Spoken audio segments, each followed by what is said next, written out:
Hallelujah. प्रभु यीशु मसीह की मन फिराओ। प्रभु यीशु मसीह जल्दी आने वाला है। इस कारण बाइबल पढ़ो, प्रार्थना करो, उपवास में रह जाओ, अब भला काम में आगे हो जाओ, बुरे काम से दूर हो जाओ। प्रभु यीशु मसीह हम सबको आशीष करेगा। लोग संदेश में जाएगा। आज का संदेश के लिए फिर से हम लोग दानियल में जाएगा। दानियल 8वां अध्याय 23वां वचन पढ़ो। उन राज्यों के अंत समय में हाँ, जब अपराधी पूरा फल पकड़ेंगे, हाँ, तब क्रूर दृष्टि वाला हाँ, और पहेली बुझाने वाला हाँ, एक राजा उठेगा। एक राजा उठेगा। एक राज आने वाला है। आमीन। उस राज में एक राजा उठेगा। आखिरी राज का बारे में वही हम लोग 7वां अध्याय में देखा था। वो चौथा जानवर। आमीन। कौन सा जानवर? चौथा जानवर। ये चौथा जानवर का बारे में बाइबल बता रहा है। फिर से आप पढ़ो। उन राज्यों के अंत के समय में उस राज का अंत का समय, ये अंत का समय की बात हो रहा है। यीशु मसीह जल्दी आने वाला है। उस समय की बात है। 2025 हो चुका है, अभी चौथा जानवर आने वाला है। अभी कितना चल रहा है?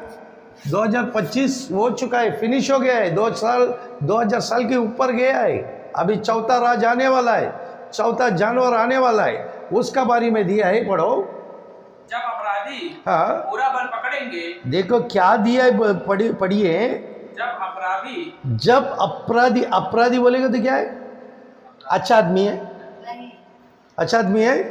ये जो राजा आ रहा है, पढ़ो। जब अपराधी हाँ, पूरा बल पकड़ेंगे, पूरा है ना, अपराध पूरा फैलेगा पूरा धरती में। वो राजा भी पूरा भर के, अपराधी भर के आएगा, दुष्ट काम में आ रहा है। हाँ, तब क्रूर दृष्टि वाला, वो जो चौथा जानवर कौन है? क्रूर दृष्टि वाला। क्रूर दृष्टि बोलेगा तो अच्छा से स्वभाव है, जलन, क्रूर, गुस्सापन। हाँ, ऐसा एक चौथा राज आ रहा है। और पहेली बुझाने वाला, हाँ, पहेली बुझाने वाला, पहली बुझाने वाला कैसा है? वो चुकली लगाने वाला भी है ना, लोमड़ी की जैसा जानवर है। आमीन। ऐसा एक राजा आ रहा है। एक राजा उठेगा। एक राजा, एक शक्तिमान राजा बोल रहा है तमिल बाइबल में। वो शक्तिमान राजा है, क्रूर दिल वाला है। आखिरी समय में ये राज आ रहा है, वो चौथा राज है। आमीन, हालेलुया। ये राज रोम में आएगा बोल के मैं बताया है, काफी लोग बता रहे हैं। आमीन। पहला 3 जानवर कौन सा था? पहला जानवर ब्रिटिश था, है ना। वो दूसरा जानवर जर्मन था, तीसरा जानवर अमेरिका था, चौथा जानवर रोम। अभी हम लोग कौन सा समय में बैठा है? अमेरिका के समय में बैठा है। रोम आने वाला है। आमीन। तीसरा जानवर का, अमेरिका का सुपर पावर का समय में हम लोग बैठा है। अभी रोम आने वाला है। उधर एक राजा उठेगा बोल के बता रहा है। आमीन। क्योंकि 7वां अध्याय 7वां वचन बता रहा है, पढ़िए। फिर इसके बाद हाँ, मैंने स्वप्न में दृष्टि की, हाँ, और देखा कि एक चौथा जंतु है, चौथा जंतु को देखा है, जो भयंकर, वो भयंकर और डरावना, और बहुत ही सामर्थ्य है। ये वचन अभी 8वां अध्याय का वचन जुड़ रहा है ना। ये चौथा जानवर का बारे में 8वां अध्याय में बता दिया। आमीन। तो 7वां अध्याय में 23वां वचन पढ़ो। 7 में 23 पढ़ो। 7 में 23। उसने कहा, हाँ, उस चौथे जंतु का अर्थ, चौथा जंतु का अर्थ है ना। हाँ, एक चौथा राज्य है। ये चौथा राज है। पहला राज कौन सा था? ब्रिटिश था, दूसरा राज जर्मन था, तीसरा राज अमेरिका था। अभी चौथा राज रोम आने वाला है। आमीन। इसका बारे में क्लियर बता दिया। हाँ, उसने कहा, हाँ, उस चौथे जंतु का अर्थ है, हाँ, एक चौथा राज्य, एक चौथा राज आएगा जो पृथ्वी पर हाँ, होकर हाँ, और सब राज्यों से हाँ, भिन्न होगा, हाँ, और सारी पृथ्वी का नाश करेगा। सारे पृथ्वी को नाश करने के लिए ये चौथा जंतु आ रहा है। पूरा पृथ्वी को नाश करेगा। वन वर्ल्ड गवर्नमेंट आ रहा है, एक धर्म, एक मणि, एक देश। आमीन, हालेलुया। ऐसा वन वर्ल्ड गवर्नमेंट आ रहा है, वो पृथ्वी को नाश करने के लिए चौथा जानवर आ रहा है। इसके पहले अमेरिका या पृथ्वी की नाश नहीं किया है अभी। आमीन। इसके पहले जर्मन, वो सिर्फ यहूदी लोगों को खत्म किया, और ब्रिटिश किसी को खत्म नहीं किया, सभी को बुद्धि देने के लिए आया है। आमीन। आने वाला खतरनाक जानवर आ रहा है, उस समय में हम लोग जीने के लिए नहीं जाना है। आमीन। देखिए, पढ़िए। उसने कहा, हाँ। उस चौथे जन्म का अर्थ हाँ। एक चौथा राज्य है। चौथा राज का समय आ रहा है। आमीन। अभी थोड़ा इज़राइल का बारे में देखने का। इज़राइल का पहला टेंपल है ना, पहला टेंपल कौन बनाया? सोलोमन, है ना। ये कौन तोड़ दिया? नेबुकदनेस्सर, बाबिलोन, है ना। नेबुकदनेस्सर तोड़ दिया, ये मंदिर फिनिश हो गया, है ना। दूसरा मंदिर कौन बनाया? हाँ, दूसरा मंदिर कोरोस राजा बनाया। आमीन। ये बनाने के लिए कितना साल लगा? 40 साल हो गया, है ना। ये कोरोस राजा कौन सा? मेदिया पर्शिया, है ना। मेदिया पर्शिया ने दूसरा मंदिर बनाया। ये मंदिर को कौन तोड़ा? तीतुस, है ना। अभी एडी 70 में कौन तोड़ा? तीतु राजा। अभी दूसरा मंदिर को भी तोड़ दिया ना। अभी इज़राइल में मंदिर है? इज़राइल में मंदिर है? बिल्कुल नहीं है, बिल्कुल नहीं है। अभी ये लोग तीसरा मंदिर बनाएगा क्या? नहीं बनाएगा? बनाएगा ना। उस समय की बारी में बता रहा है। देखिए, इज़राइल का एक देश बनाने के लिए, इज़राइल देश बनाने के लिए पहला फाउंडेशन कौन डाला? इज़राइल का देश बनाने के लिए, जैसा इधर स्वतंत्र मिलने के लिए गांधी तैयार हो गया था, अंबेडकर तैयार हो गया था, है ना, भगत सिंह तैयार हो गया था, ऐसा बहुत से लोग, है ना, स्वतंत्र मांगता तैयार हो गया ना। वैसे इज़राइल का स्वतंत्र के लिए एक आदमी खड़ा हो गया था, उसका नाम थियोडर हसीलिन। नाम क्या? थियोडर हसीलिन। थियोडर हसीलिन उसका पिता देश बनाने के लिए, इज़राइल देश बनाने के लिए थियोडर हसीलिन तैयार हो गया। वो देश की पिता है इज़राइल का भी। आमीन। इसने शुरुआत किया इज़राइल देश के लिए, पहला जागृति दिया। ये इसका जन्म एडी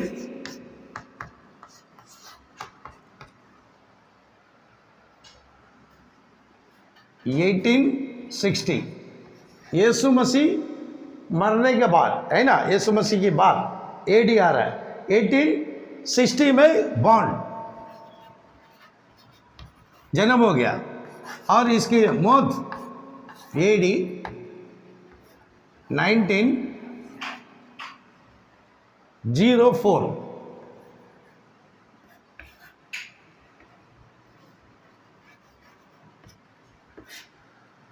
आमीन। इतने साल था, इतने साल के अंदर इज़राइल लोग को जागृति देके इसने इज़राइल का देश बनाने के लिए पहला फाउंडेशन किया। थियोडर हसीलिन, थियोडर हसीलिन स्वतंत्र के लिए पहला तैयार हो गया। उसका बाद वो लोग 1948 में इज़राइल को स्वतंत्र मिला। कभी मिला?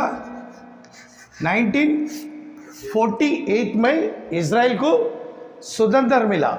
इनको स्वतंत्र होने के लिए थियोडर हसीलिन प्रयास किया, फाउंडर है। आमीन। इज़राइल देश का आखिरी समय का फाउंडर वही है, वही सबको जागृति दिया है। हालेलुया। अभी तक मंदिर बनाया गया, काली स्वतंत्र मिला 1948 में, लेकिन मंदिर, थर्ड मंदिर नहीं है।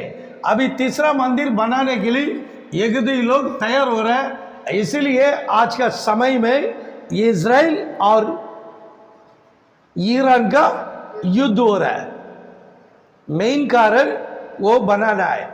उधर इजराइल का मंदिर बनाने का बोलेगा तो वहां अल अक्सा मस्जिद खड़ा है। वो अल अक्सा मस्जिद को ये लोग तोड़ेगा तो बना सकता है। वो लोग मुसलमान तोड़ने की देगा क्या? नहीं देगा। तो वो कौन सा वार होएगा? थर्ड वर्ल्ड वार होएगा ये। इसका शुरुआत है। आज का समय में एक बात मैं बोलना चाहता हूं, कोई भी देश लड़ाई के लिए तैयार नहीं है। आमीन।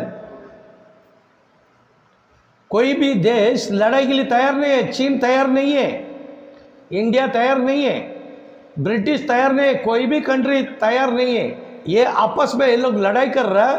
अभी व्यापारी लोग का धंधा चल रहा है। अमेरिका अपना व्यापार कर रहा है लड़ाई में, चीन अपना व्यापार कर रहा है, हथियार भेज रहा है, वही उसी के लिए लड़ाई। ये दोनों लड़ाई कर रहे हैं। ये दोनों का मकसद ये मस्जिद तोड़ने के लिए खड़ा है, वो तोड़ने की नहीं देने का बोल के खड़ा है। और चीन, अमेरिका, रशिया, ये लोग का धंधा चलता है, ये लोग हथियार बेचता है। यही तो बात इस समय में हो रहा है। आमीन। इंडिया कभी सपोर्ट नहीं करेगा क्योंकि अपने ही प्रॉब्लम बहुत है। हम क्यों उनको सपोर्ट देगा? आमीन। हालेलुया। अभी देखिए ऐसा कठिन समय में हम लोग बैठा है। इस समय के बारे में मैं बता रहा। हालेलुया। पढ़िए पहला दूसरा तेसलोनिक दूसरा अध्याय 4वां वचन पढ़ो। जो विरोध करता है हाँ। और हर एक से हाँ। जो ईश्वर या पूज्य कहलाता है, हाँ। अपने आप को बड़ा ठहराता है, हाँ। यहाँ तक कि वह परमेश्वर के मंदिर में हाँ। बैठकर हाँ। अपने आप को ईश्वर ठहराता है। हाँ। आमीन। परमेश्वर का मंदिर। हालेलुया।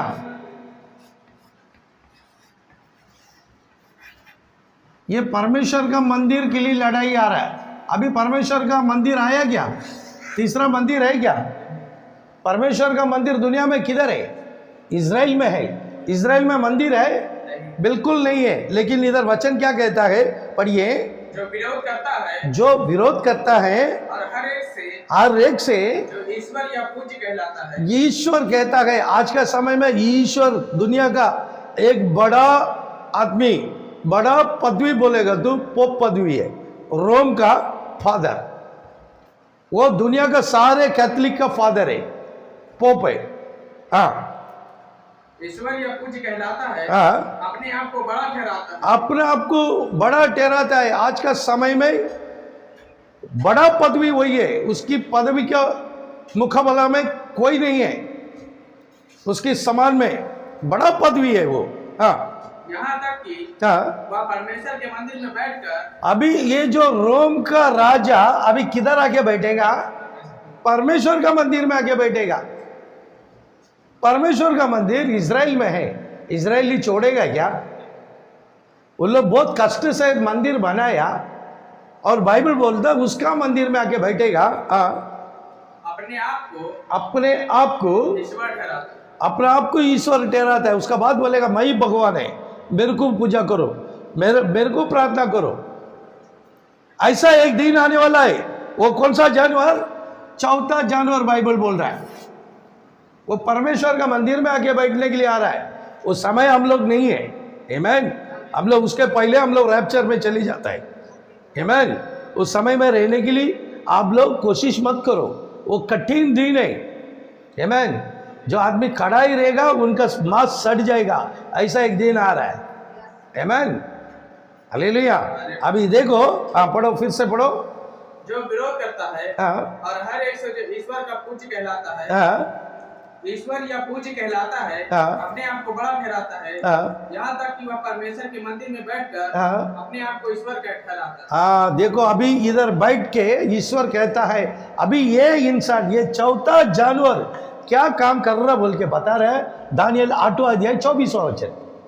उसकी सामर्थ बड़ी होगी, परंतु उस पहले राजा की सी नहीं। और वह अद्भुत रीति से लोगों का नाश करेगा और सफल होकर काम करता जाएगा और सामर्थियों और पवित्र लोगों के समुदाय को नष्ट करेगा। ये चौथा जानवर इस मंदिर पे आके क्या काम कर रहा बोल के दानियल बता दिया। ये चौथा जानवर परमेश्वर का मंदिर में आएगा, आके क्या काम कर रहा बोल के ये वचन क्लियर बताया, पढ़ो। उसकी सामर्थ बड़ी होगी। इनके ये चौथा जानवर का सामर्थ बड़ा होने वाला है, परंतु उस पहले राजा की से नहीं। वो पहले का जैसा नहीं है। चौथा जानवर अलग ही जानवर आ रहा है। और वह अद्भुत रीति से, वो अद्भुत रीति से लोगों का नाश करेगा, लोगों को पूरा धरती को नाश करेगा। आमीन। पूरा धरती को नाश करेगा। और सफल होकर काम करता जाएगा। उसका काम करते रहेगा। और सामर्थियों और पवित्र लोगों को समुदाय को नष्ट करेगा। वो पूरा नष्ट करेगा और पवित्र लोगों के समुदाय को नष्ट करेगा। उसकी चतुराई के कारण, उसका चतुराई के कारण, देखो बताया चौथा जानवर बहुत चतुर है। उसकी चतुराई के कारण उसकी छल सफल होगा और वह मन में भूलकर निडर रहते हुए बहुतों लोगों का नाश करेगा। बहुतों लोग नाश करेगा। वह सब हाकिमों के हाकिम के विरुद्ध भी खड़ा होगा, परंतु अंत को वह किसी के हाथ से नहीं। 24वां वचन क्लियर पढ़ो, क्योंकि तमिल बाइबल में एकदम क्लियर लिखा है, हिंदी में पढ़ो। उसकी सामर्थ बड़ी होगी, परंतु उस पहले राजा की सी नहीं। और वह अद्भुत रीति से लोगों का नाश करेगा और सफल होकर काम करता जाएगा और सामर्थियों और पवित्र लोगों को समुदाय को नष्ट करेगा। हमें पवित्र लोगों को खत्म करेगा। पवित्र लोगों को। ये चौथा जानवर 2600 साल की पहले दानियल अपना भविष्यवाणी कर दिया। कितना? 2600 साल की पहले ये भविष्यवाणी हो चुका है। चौथा जानवर आने वाला है, आज नहीं है, आने का पहला 2600 साल के पहले दानियल दीर्घदर्शी ने बोल दिया। आमीन, हालेलुया। वो पवित्र लोगों को खत्म करेगा, अच्छे लोगों को जीने की देगा। दानियल 13 अध्याय, सॉरी रेवलेशन 13 अध्याय 7वां वचन पढ़ो, इसमें जोड़ के देखेगा 13 में 7। उसे यह भी अधिकार दिया गया कि पवित्र लोगों से लड़े और उन पर जय पाए, और उसे हर एक कुल और लोग और भाषा और जात पर अधिकार दिया गया। आमीन। ये चौथा जानवर का अधिकार बराबर बता रहा है। दानियल बताया, सेम वचन इधर आ रहा है, फिर से पढ़ो। उसे यह भी अधिकार दिया गया कि ये अधिकार वे चौथा जानवर को दिया है, पवित्र लोगों से लड़े। वो किससे लड़ाई करेगा? पवित्र लोग से लड़ाई करके और उन पर जय पाए, उससे जय पाएगा, है ना। अब दानियल भी क्या बोला? पवित्र लोगों को वो खत्म करेगा। जय बोलेगा तो खत्म। वो चौथा जानवर पवित्र लोगों को खत्म कर रहा है, वो क्लियर इधर दिया है, पढ़ो। और उसे हर एक कुल और लोग और भाषा और जाति पर अधिकार दिया। सब दुनिया में उसका अधिकार आ जाता है। पूरा दुनिया का अधिकार उसकी हाथ में आता है, चौथा जानवर के ऊपर। 11 अध्याय 7वां वचन पढ़ो, उसी में जोड़ो जल्दी। जब वे अपनी गवाही दे चुकेंगे तो वह पशु जो अतः पुण्य में से निकलेगा उनसे लड़कर उन्हें जीतेगा और उन्हें मार डालेगा। ये 2 गवाही खड़ा हो रहा है। आमीन। 2 गवाही आने वाला है। 2 गवाही मूसा एलिया है। आमीन। वो हम लोग उस संदेश में जाने का समय उसका बारे में बताएगा, लेकिन अभी मैं बता रहा, इसमें भी लोगों का अंदर बहुत कंफ्यूज चल रहा है। वो लोग कंफ्यूज होने दो, लेकिन हम लोग बाइबल बताना है। हम लोग बाइबल से चलेगा, क्योंकि हमारा आत्मा बचाना है। हम झूठा प्रचार करेगा, मैं पकड़ा जाएगा। मेरे को झूठा प्रचार नहीं करने का। आमीन। दुनिया का, दूसरे का दिल खुश नहीं करने का। आमीन। हमको सच्चाई बताना है। अभी मूसा और एलिया उधर आ गया, सीन में आ गया, पवित्र लोग के साथ में खड़ा है। उन लोग ये क्या करेगा? पढ़ो। जब वे अपनी गवाही दे चुकेंगे, हाँ तो वह पशु, वो पशु, जो अतः कुंड में से निकलेगा, हाँ जो पशु, ये चौथा जानवर कहाँ से निकल रहा है? पाताल से निकल रहा है, पाताल से वो जानवर निकल रहा है। हाँ उनसे लड़कर ये दोनों से लड़कर और पवित्र लोग का लड़कर उन्हें जीतेगा और उन्हें मार डालेगा। हो गया ना? आमीन। अभी देखिए 2 थिस्सलुनीक 2 अध्याय 6वां वचन पढ़ो। तुम उस वस्तु को जानते हो जो उसे अभी रोक रहा है कि वह अपने ही समय में प्रकट। आमीन, हालेलुया। वचन क्लियर बता रहा है, वो चौथा जानवर को आने के लिए नहीं दिया अभी तक। प्रभु यीशु चौथा जानवर को आने के लिए नहीं दिया, क्योंकि वो बता रहा, पढ़ो। तुम उस वस्तु को जानते हो, उस वस्तु को जानते हो जो उसे अभी रोक रहा है, उसको अभी रोक रहा है कि वह अपने ही समय में प्रकट, अपने समय में प्रकट होने के लिए रुका के रखा है। क्यों रुका के रखा है? परमेश्वर का बच्चा लोग, परमेश्वर का दुल्हन, जीवन का किताब में जितने लोग का नाम है ना, वो सब अभी धरती में है। वो जीवन का किताब में जितने नाम है वो सब यीशु मसीह का दुल्हन है, पवित्र लोग है। उनको बचाने तक वो चौथा जानवर को रुका के रखा है। हम लोग रैप्चर में जाएगा, पुनरुद्धान में जाएगा, उसका बाद वो आएगा। जब तक यीशु मसीह ने ये चौथा जानवर को रुका के रखा है, हम लोग जाने का बात ही ये चौथा जानवर प्रकटीकरण होएगा। आमीन।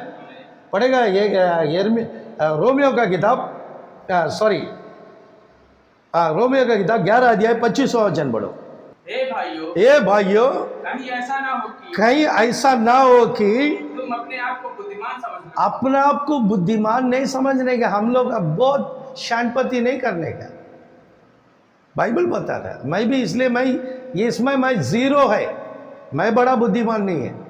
मैं 8 तक पढ़ाई किया है, तमिल मीडियम, हिंदी पढ़ने की भी नहीं आता, लिखने की भी नहीं आता है। मैं बुद्धिमान नहीं है, मेरे को सिर्फ एक ही भाषा आता है, मेरा भाषा तमिल भाषा आता है। बस ये जो ज्ञान यीशु ने दिया मैं समझा रहा, इसलिए मैं एक वचन निकाल के प्रकट कर रहा ना, 100 बार वो वचन को मैं ग्रहण करके प्रकट करता है। मेरी संदेश के द्वारा कोई भी आत्मा नरक में जाएगा ना, उसका लेखा लेगा, मुझसे लेगा। इसलिए मैं जागृति से प्रकट करता है। मेरा मनमानी, मेरी दिमाग कभी नहीं, मैं वचन से वचन बराबर जोड़ के दिया है, ये आप लोग ग्रहण करो। मेरा बुद्धि बिल्कुल उधर नहीं है। हाँ, अपना बुद्धिमान नहीं समझो। हाँ, ए भाइयों, कहीं ऐसा ना हो कि तुम अपने आप को बुद्धिमान समझ लो। इसलिए मैं नहीं चाहता कि तुम इस भेद से अनजान रहो कि जब तक, देखो बता रहा है, जब तक अन्य जातियां, हम लोग कौन है? अन्य जात है। आमीन। इधर 7 कलीसिया दी है। आमीन। ये 7 कलीसिया अन्य जात लोग है, ये इजराइल का नहीं है। इजराइल को सिर्फ टेंपल है। इजराइल को क्या है? टेंपल है, कलीसिया नहीं है। हम लोग अन्य जात लोग है। एबेसु से लेकर लवोदिकिया तक अन्य जात लोगों के बारे में बता रहा है। जब तक अन्य जातियां पूरी रीति से, देखो पूरी रीति से प्रवेश न कर, प्रवेश, स्वर्गराज प्रवेश, किधर प्रवेश करना है? अन्य जात प्रवेश करने तक, तब तक इजराइल का एक भाग, देखो इजराइल का एक भाग ऐसा कठोर ही रहेगा। इजराइल लोग मुस्लिम को नफरत करता है, क्रिश्चियन को नफरत करता है, सारे धर्म को नफरत करता है। वो लोग किसी धर्म को मानता नहीं है। इजराइल लोग, बाइबल बता रहा है, कठोर लोग है। वो क्रिश्चियन लोगों को नहीं मानता है। हम लोग ही इजराइल के लिए प्रार्थना करता है। इजराइल हमारा भाई बोलता है। इजराइल कभी नहीं बोलता है, उसका मन कठोर मन है बोल के बाइबल दिया है। जब तक हम लोग रैप्चर में नहीं जाएगा, जब तक इन लोग का मन क्या होएगा? कठोर रहेगा। तो अभी हम लोग जाने के लिए तैयार होना है क्या? नहीं होना है। आमीन। तो यीशु मसीह जल्दी आने वाला है कि नहीं है? इसलिए मन नहीं फिरने का, अपना मनमानी चलने का क्या? मन फिरो, प्रभु यीशु मसीह जल्दी आने वाला है। इस कारण जागृति से बाइबल पढ़ो, जागृति से बाइबल पढ़ो, बहुत पवित्र आत्मा से प्रार्थना करो। भला काम करने में आगे हो जाओ, बुरे काम से दूर हो जाओ। प्रभु यीशु मसीह हम सबको आशीष करेगा। आमीन, हालेलुया, जय मसीह की।